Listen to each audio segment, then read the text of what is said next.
Bismillahirrahmanirrahim. Assalamualaikum warahmatullahi wabarakatuh.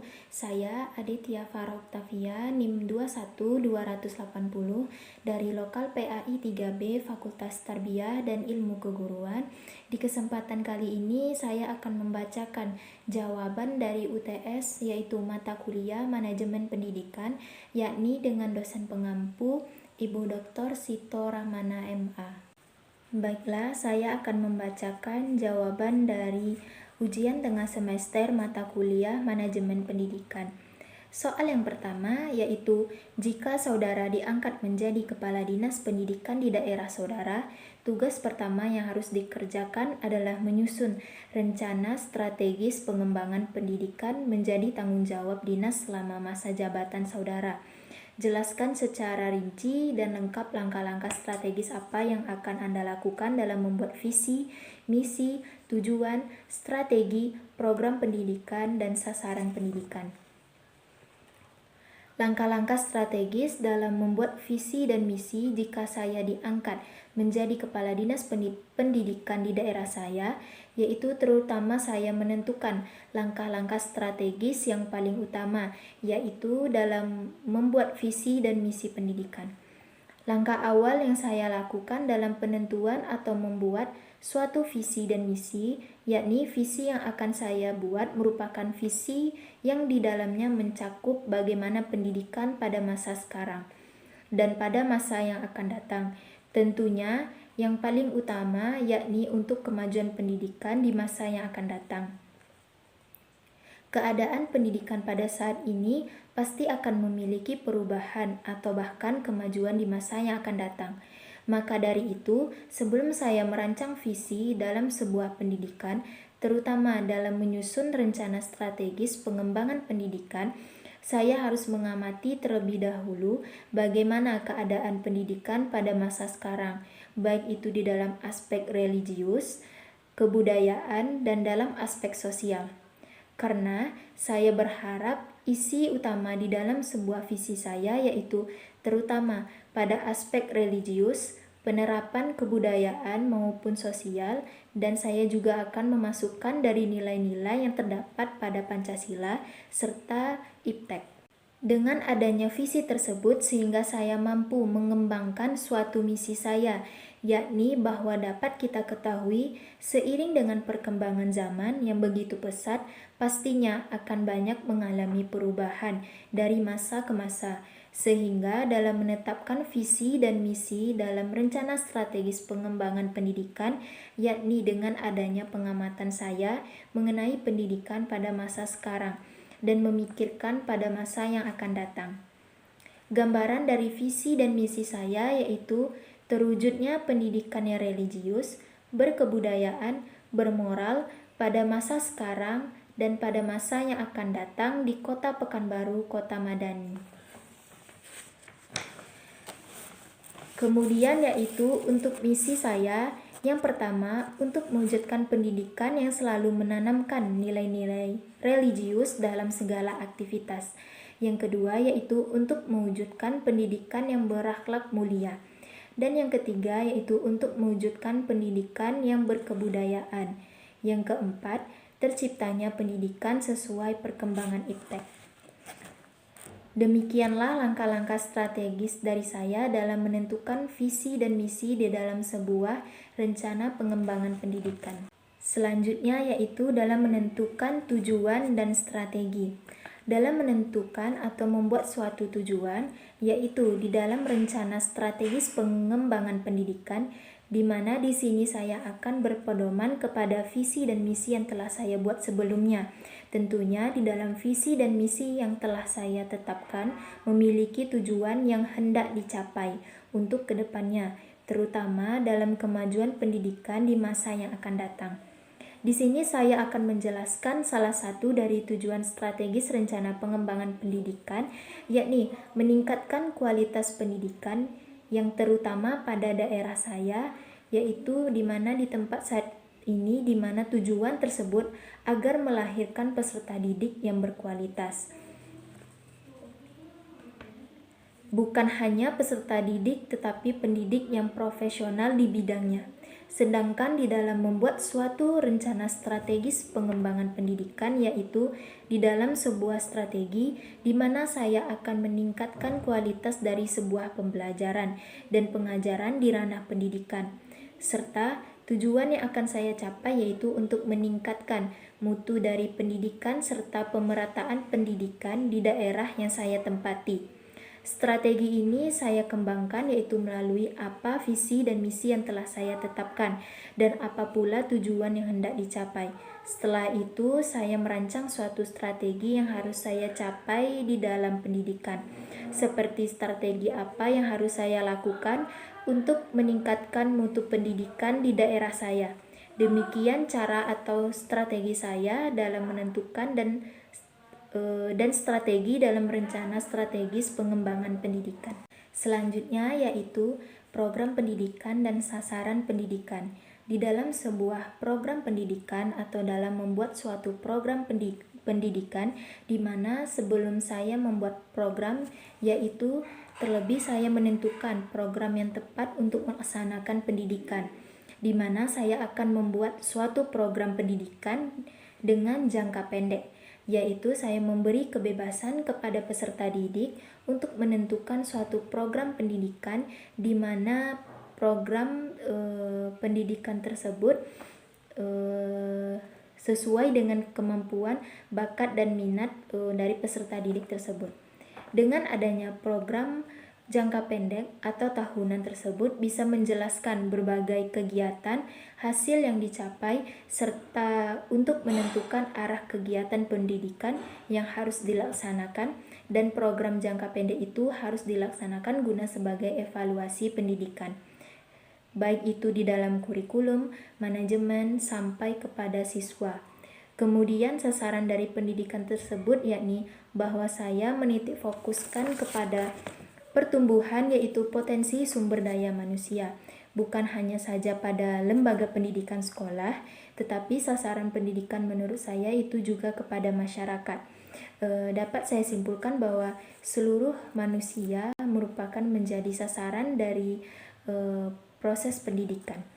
Jika saya menjadi kepala dinas pendidikan di daerah saya, tentunya sasaran pendidikan yaitu untuk seluruh masyarakat di daerah saya, terutama pada masyarakat yang jauh dari perkotaan, sehingga mereka bisa merasakan atau melaksanakan pendidikan yang sama rata dengan pendidikan yang berada di perkotaan, sehingga nantinya dapat menghasilkan sumber daya manusia yang berkualitas, profesional, dan di dalam segala bidang.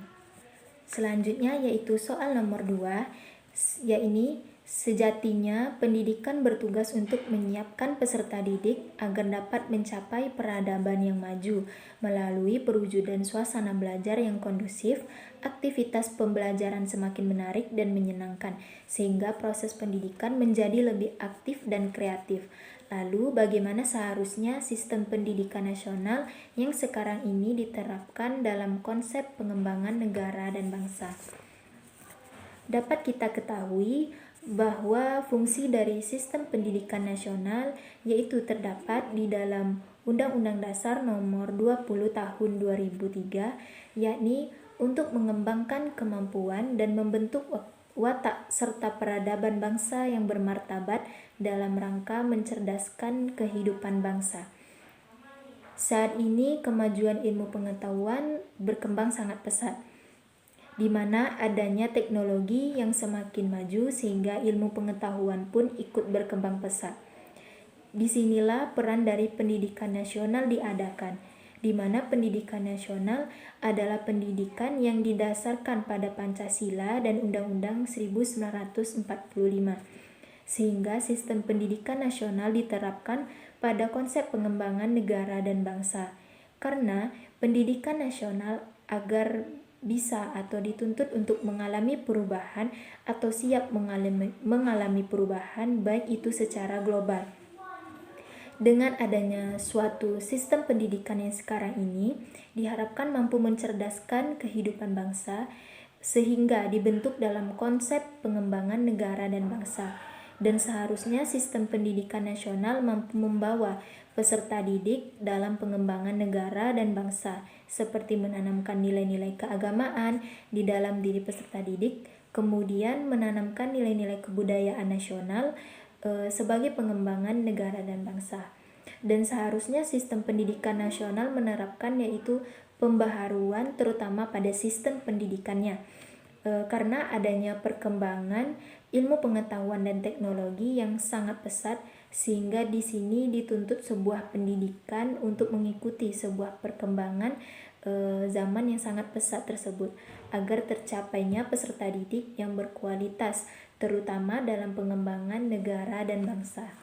Baiklah, soal nomor 3 yaitu pengembangan profesionalisme guru menjadi perhatian secara global, karena guru memiliki tugas dan peran bukan hanya memberikan ilmu pengetahuan dan teknologi saja, melainkan juga membentuk sikap dan jiwa yang mampu bertahan dalam era hiperkompetisi. Tugas guru adalah membantu peserta didik agar mampu beradaptasi terhadap tantangan kehidupan. Pemberdayaan peserta didik itu meliputi aspek-aspek kepribadian, terutama aspek intelektual, sosial, emosional, dan keterampilan. Pertanyaannya yaitu, bagaimanakah cara guru dalam mewujudkan kualitas pendidikan yang bermutu untuk peserta didiknya agar menjadi pribadi yang berintelektual, hebat, tangguh, dan mandiri? Menurut pendapat saya dan analisa saya bahwa cara guru dalam mewujudkan kualitas pendidikan yang bermutu yakni yang paling utama mengadakan pendidikan karakter terhadap peserta didik, di mana dengan pendidikan karakter dapat membentuk sikap atau watak dari peserta didik tersebut. Dengan menanamkan pendidikan karakter di dalam sebuah pendidikan, tentunya dapat mewujudkan pendidikan yang berkualitas dan bermutu, karena terciptanya peserta didik yang bermoral, intelektual, dan memiliki sikap sosial yang baik itu dalam kepada masyarakat, bangsa, dan negara.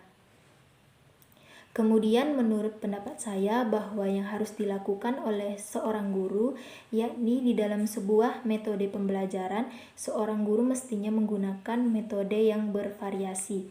Contohnya saja, untuk meningkatkan kemandirian peserta didik dapat menggunakan metode diskusi atau bahkan eksperimen, di mana di sini dapat terbentuknya kemandirian peserta didik karena adanya keaktifan peserta didik dalam pembelajaran, dan ini menurut saya juga merupakan cara bagaimana guru dapat mewujudkan kualitas pendidikan yang bermutu.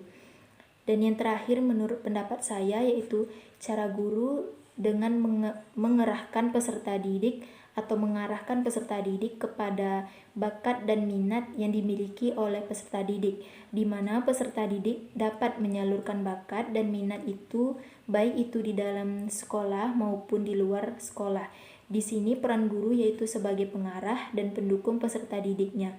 Dengan cara seperti ini menurut saya juga dapat meningkatkan kualitas pendidikan yang bermutu, sehingga dapat memenuhi semua aspek yaitu intelektual dengan pendidikan karakter, kemudian kemandirian dengan cara menggunakan metode pembelajaran yang bervariasi, kemudian yaitu pengembangan bakat dan minat yang dapat membentuk peserta didik yang hebat, tangguh, serta terampil. Selanjutnya yaitu soal nomor 4, yakni pertanyaannya, peranan perguruan tinggi sangat signifikan sebagai penggerak dalam meningkatkan sumber daya manusia, karena perguruan tinggi bertujuan untuk mempersiapkan peserta didik dalam memasuki dunia kerja dan karir, mempersiapkan peserta didik untuk dapat berinteraksi dan hidup dengan baik dalam bermasyarakat. Sistem pendidikannya memudahkan peserta didik menuntut pendidikan sesuai dengan bakat dan minat dan tujuannya. Bagaimanakah cara pengelolaan dan peningkatan sumber daya manusia di perguruan tinggi agar menghasilkan generasi bangsa yang cerdas, kompetitif, dan produktif? Di sini menurut pendapat saya di dalam pengelolaan SDM di perguruan tinggi, yaitu dengan cara mengetahui tujuan dari sebuah keinginan yang hendak dicapai oleh SDM di perguruan tinggi tersebut. Yakni cara yang pertama di dalam pengelolaan SDM di perguruan tinggi, yaitu dengan melakukan sebuah pendekatan sosial. Mengapa demikian? Mengapa harus menggunakan pendekatan sosial? Karena menurut saya tentunya mahasiswa yang telah selesai pada masa perkuliahan pastinya akan berhadapan dengan yang namanya masyarakat. Sehingga bagaimana cara ia bersosialisasi di dalam masyarakat, berperilaku di dalam kehidupan sehari-hari, terutama pada lingkungan masyarakat. Sehingga apabila sebuah pendekatan itu berhasil diterapkan, maka tentunya dapat meningkatkan sumber daya manusia yang ada di perguruan tinggi dengan melakukan pendekatan secara sosial. Kemudian yang kedua yaitu bagaimana menerapkan nilai-nilai sesuai Pancasila, yaitu sebagai dasar negara, di mana SDM perlu ditingkatkan pada perguruan tinggi sesuai dengan nilai-nilai Pancasila agar seluruh anggota yang berada di perguruan tinggi tersebut memiliki nilai-nilai moral sesuai dengan Pancasila di dalam dirinya, sehingga dengan cara ini dapat menghasilkan generasi bangsa yang cerdas, kompetitif, dan produktif. Kemudian pengelolaan SDM di perguruan tinggi yaitu dengan mengembangkan bakat dan minat yang ada, di mana dengan menyalurkan atau mengembangkan bakat dan minat yang ada di perguruan tinggi bukan hanya dapat meningkatkan sumber daya manusia di dalam ruang lingkup perguruan tinggi saja, tetapi bagaimana dapat menghasilkan generasi yang kreatif saja tetapi produktif di luar perguruan tinggi. Kemudian sedangkan menurut pendapat saya mengenai peningkatan sumber daya manusia di perguruan tinggi yaitu dengan menyiapkan sumber daya manusia yang mampu berhadapan dengan era globalisasi saat ini, di mana seperti dapat kita ketahui bahwa seiring dengan perkembangan zaman seluruh kegiatan mengalami kemajuan terutama pada bidang pendidikan, sehingga kualitas dari sumber daya manusia perlu ditingkatkan terutama pada perguruan tinggi. Mengapa demikian?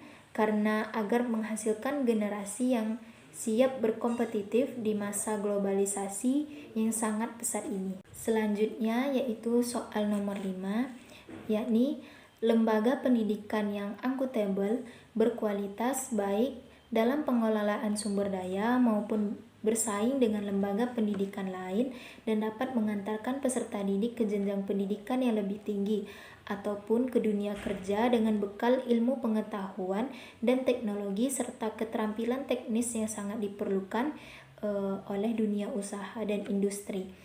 Lembaga seperti ini merupakan lembaga pendidikan yang diminati masyarakat. Kita lihat kenyataannya di lapangan, beberapa lembaga pendidikan yang semakin tahun semakin populer dan maju, baik jumlah siswa maupun kualitasnya. Sebaliknya, tidak sedikit lembaga pendidikan yang semakin tahun semakin menurun.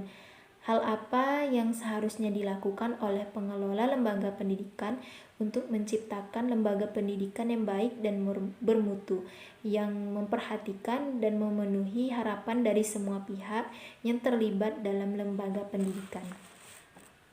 Menurut pendapat saya, hal yang harus dilakukan oleh pengelola lembaga pendidikan yaitu dari sisi manajemen pendidikan tersebut, misalnya menggunakan metode pembelajaran yang efektif dan efisien, di mana metode pembelajaran dapat mempengaruhi suatu tujuan dari pencapaian pendidikan. Jika kita lihat pada saat ini, pendidikan berkembang semakin pesat sesuai dengan perkembangan teknologi pula yang semakin pesat, sehingga suatu lembaga pendidikan juga dituntut untuk mengikuti perkembangan zaman tersebut. Dengan adanya metode pembelajaran yang efektif dan efisien, maka suatu lembaga pendidikan dapat dikatakan bermutu. Mengapa demikian? Karena dengan adanya metode pembelajaran yang efektif, efisien, serta kreatif, sehingga dapat atau mudah dipahami oleh peserta didik, sehingga dapat menarik minat kepada semua masyarakat terhadap lembaga pendidikan tersebut. Kemudian menurut pendapat saya, yaitu meningkatkan kompetensi pada peserta didik sehingga menghasilkan peserta didik yang berprestasi, baik itu di dalam bidang akademiknya maupun non-akademiknya. Dengan adanya peningkatan kompetensi peserta didik, maka dapat juga menarik minat semua orang terhadap lembaga pendidikan sehingga dapat meningkatkan mutu dari sebuah lembaga pendidikan tersebut. Dan yang terakhir yaitu mengenai fasilitas dari lembaga pendidikan tersebut. Apakah fasilitas itu memadai untuk peserta didik atau tidak? Dan di sini tugas pengelola lembaga pendidikan yaitu dalam memenuhi semua fasilitas yang memadai bagi peserta didik, sehingga dari situlah terciptanya lembaga pendidikan yang bermutu dan memenuhi harapan dari semua pihak yang terkait, yaitu terutama di dalam sebuah lembaga pendidikan. Soal selanjutnya yaitu soal nomor 6, yakni materi yang sudah kita pelajari yaitu membahas tentang konsep, dasar manajemen, organisasi lembaga pendidikan, identifikasi sumber daya manusia di dalam pendidikan, manajemen peserta didik, dan manajemen tenaga kependidikan. Kemudian carilah jurnal terbaru terkait salah satu materi yang dibahas. Kemudian cantumkan jurnal tersebut dalam tugas saudara dan berikanlah gagasan ilmiah saudara terkait dengan jurnal tersebut, dan temukanlah dalam jurnal saudara tersebut pilih itu apa yang menjadi karakteristik dari jurnal tersebut dan bagaimanakah implikasinya terhadap pelaksanaan proses pendidikan di masa yang sekarang. Di sini saya mengambil jurnal, yakni jurnal ISEMA, disusun oleh Jaja Jahari, Heri Khairuddin, dan Hani Nurjanah, yaitu mengenai manajemen peserta didik. Baiklah, selanjutnya saya akan membacakan gagasan saya mengenai jurnal tersebut serta karakteristik dan implikasinya. Gagasan saya mengenai jurnal tersebut yaitu jurnal manajemen peserta didik, yakni bahwa di dalam jurnal tersebut telah dijelaskan yaitu mengenai cakupan manajemen peserta didik, di mana di dalam jurnal menjelaskan bahwa suatu manajemen peserta didik merupakan suatu tempat atau wadah bagi peserta didik dalam mengembangkan diri, baik itu dari segi individualnya maupun dari segi sosial aspirasinya. Terkait dengan jurnal ini, bahwasannya saya setuju dalam pembahasan mengenai manajemen peserta didik tersebut, di mana suatu manajemen peserta didik sangat diperlukan di dalam sebuah lembaga pendidikan, di mana manajemen peserta didik bertujuan sebagai mengatur dari semua kegiatan peserta didik, dimulai dari seleksi hingga evaluasi peserta didik, di mana di dalam jurnal tersebut menjelaskan bahwa tujuan dari sebuah pendidikan yaitu tidak hanya mengembangkan pengetahuan anak, tetapi juga sikap, kepribadian, serta aspek emosional di samping dari keterampilan-keterampilan. Di sini saya juga menambahkan mengenai tujuan pendidikan, yaitu terdapat di dalam Undang-Undang Dasar Nomor 20 Tahun 2003, yakni bunyinya, pendidikan nasional berfungsi mengembangkan kemampuan dan membentuk watak serta peradaban bangsa yang bermartabat dalam rangka mencerdaskan kehidupan bangsa, bertujuan untuk berkembangnya potensi peserta didik agar menjadi manusia yang beriman dan bertakwa kepada Tuhan Yang Maha Esa, berakhlak mulia, sehat, berilmu, cakap, kreatif, mandiri, dan menjadi warga negara yang demokratis serta bertanggung jawab. Di sini dapat saya simpulkan bahwa tujuan pendidikan sangat berpengaruh baik itu untuk peserta didik maupun kehidupan bangsa. Dan perencanaan peserta didik menjadi langkah pertama dari sebuah manajemen peserta didik, di mana jurnal tersebut menjelaskan bagaimana pelaksanaan rekrutmen peserta didik, di mana menurut gagasan saya bahwa dalam perekrutan peserta didik diperlukan berbagai susunan atau rencana, yaitu dengan membentuk tim seleksi peserta didik, sehingga dapat memudahkan perekrutan peserta didik, dan di dalam jurnal tersebut tidak jauh beda penjelasannya dengan gagasan yang saya berikan. Kemudian adanya proses seleksi, di mana proses seleksi ini dapat berupa tertulis maupun melalui penilaian rapor atau prestasi rapor. Seleksi ini bertujuan sebagai penentu peserta didik seperti apa yang telah diterima oleh lembaga pendidikan tersebut. Setelah melakukan seleksi, kemudian terpilihlah peserta didik sesuai dengan kriteria penilaian yang telah ditentukan. Maka dilakukanlah MPLS atau biasa disebut orang yaitu MOS, dengan tujuan yaitu mengenalkan apa saja yang terdapat di sekolah atau tata aturan yang ada di sekolah tersebut. Dan saya setuju dengan jurnal ini mengenai pencatatan peserta didik, di mana pencatatan peserta didik harus dimiliki oleh setiap masing-masing wali kelas. Mengapa demikian? Karena menurut pendapat saya bahwa dengan adanya pencatatan peserta didik dapat menjadi pedoman atau evaluasi peserta didik ke depannya. Selanjutnya yaitu evaluasi peserta didik. Menurut gagasan saya bahwa evaluasi peserta didik itu sangat dibutuhkan, di mana kita sebagai peserta didik mengetahui sejauh mana kemampuan peserta didik dalam memahami suatu materi pembelajaran. Sedangkan gagasan saya mengenai mutasi peserta didik pada jurnal ini yaitu bahwasannya saya setuju, karena dapat kita ketahui bahwa mutasi pendidikan pada peserta didik yaitu menurut Imron, mutasi peserta didik merupakan perpindahan peserta didik yakni dari kelas 1 ke kelas lain yang sejajar atau dari satu sekolah ke sekolah lain yang sejajar. Menurut pendapat saya bahwa mutasi ini bisa terjadi karena adanya sebab tertentu, yakni kemungkinan peserta didik mengikuti orang tuanya bekerja di luar kota, sehingga dapat terjadi mutasi pada peserta didik.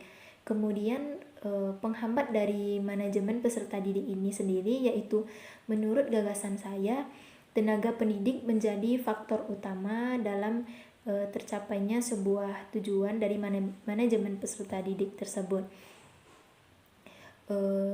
Jika tenaga pendidik memiliki strategi yang tepat di dalam sebuah pendidikan sehingga mampu tercapainya sebuah manajemen pendidikan. Tetapi jika seorang tenaga kependidikan tidak memiliki strategi dalam pembelajaran, maka dapat menjadi penghambat terlaksana suatu manajemen peserta didik.